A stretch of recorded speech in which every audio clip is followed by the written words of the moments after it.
Hi అండి, నమస్తే. నేను మీ Sravanthi. Welcome to Sravanthi foods.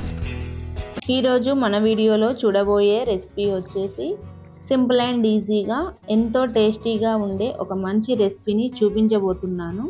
ఈ రెసిపీని ఇంట్లో ఏమీ కూరగాయలు లేనప్పుడు, ఏమి కూర వండాలో తోచనప్పుడు ఆనియన్స్తో చేసుకునే ఈ కర్రీని ట్రై చేయండి.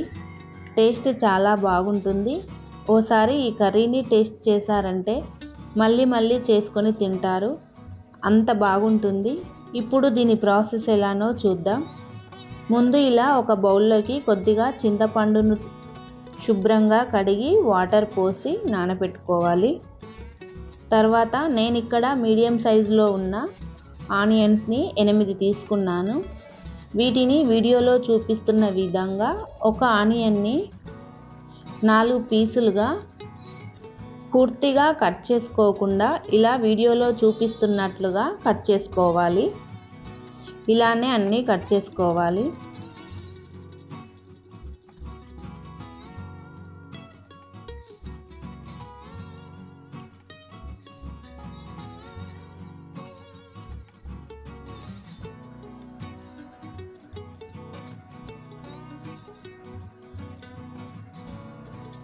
ఇలా కట్ చేసుకున్న తర్వాత స్టవ్ పై కడాయి పెట్టుకొని 4 స్పూన్స్ వరకు ఆయిల్ వేసుకోవాలి. ఆయిల్ వేడైన తర్వాత మనం కట్ చేసి పెట్టుకున్న ఈ ఆనియన్స్ని వేసుకోవాలి. వీటిని ఒక 50% వరకు రెండు వైపులా ఫ్రై చేసుకోవాలి. ఈ ఆనియన్స్ ఫ్రై అయ్యేలోపు వేరొక బౌల్లోకి 2 స్పూన్ల కారం, 1.5 spoon salt, 1 spoon garam masala వేసుకొని కొద్దిగా వాటర్ పోసుకొని ఉండలు లేకుండా కలుపుకోవాలి.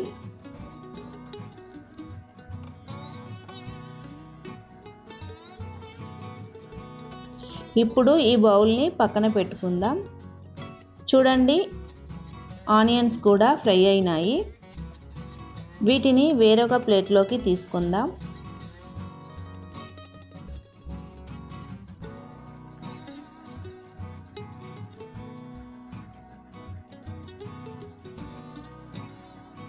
తర్వాత ఇదే ఆయిల్లోకి 1/2 స్పూన్ జీలకర్ర ఆవాలు వేసుకోవాలి. అలాగే 3 పచ్చిమిర్చిని పొడవుగా చీలి వేసుకోవాలి. ఒక ఆనియన్ని సన్నగా తరిగి వేసుకోవాలి. అలాగే 1/2 స్పూన్ ఇంగువ, 1 స్పూన్ సన్నగా కట్ చేసుకున్న అల్లం ముక్కలు వేసుకోవాలి. అలాగే ఒక రెమ్మ కరివేపాకు వేసుకొని అంతా కలుపుకోవాలి. తర్వాత 1 స్పూన్ పసుపు వేసుకోవాలి. ఇప్పుడు మనం ముందుగా కలిపి పెట్టుకున్న ఉప్పు కారాన్ని వేసుకోవాలి. ఇలా అంతా ఓసారి కలుపుకోవాలి. ఈ ఉప్పు కారాన్ని 1 నిమిషం ఉడికించుకున్న తర్వాత కొద్దిగా చింతపండు రసాన్ని వేసుకోవాలి. ఈ పులుసును ఇలా అంతా కలుపుకొని మనం ముందుగా ఫ్రై చేసి పెట్టుకున్న ఆనియన్స్ని వేసుకోవాలి. ఈ ఆనియన్స్ని ఈ పులుసులో 3-4 నిమిషాలు బాగా ఉడికించుకోవాలి. చూడండి, ఈ విధంగా పులుసు బాగా మరుగుతున్నప్పుడు కొద్దిగా కరివేపాకు వేసుకోవాలి. ఇలా ఓసారి కలుపుకోవాలి. చూడండి ఎంత బాగా ఫ్రై అయినదో. ఇప్పుడు మూత పెట్టి స్టవ్ ఆఫ్ చేసుకోవాలి. అంతే అండి, ఎంతో టేస్టీగా ఉండే ఈ ఆనియన్స్ కర్రీ మీకు నచ్చినట్లయితే మీ ఫ్యామిలీ అండ్ ఫ్రెండ్స్కి షేర్ చేయండి. తప్పకుండా మన ఛానల్ని సబ్స్క్రైబ్ చేసుకోండి. Thank you for watching.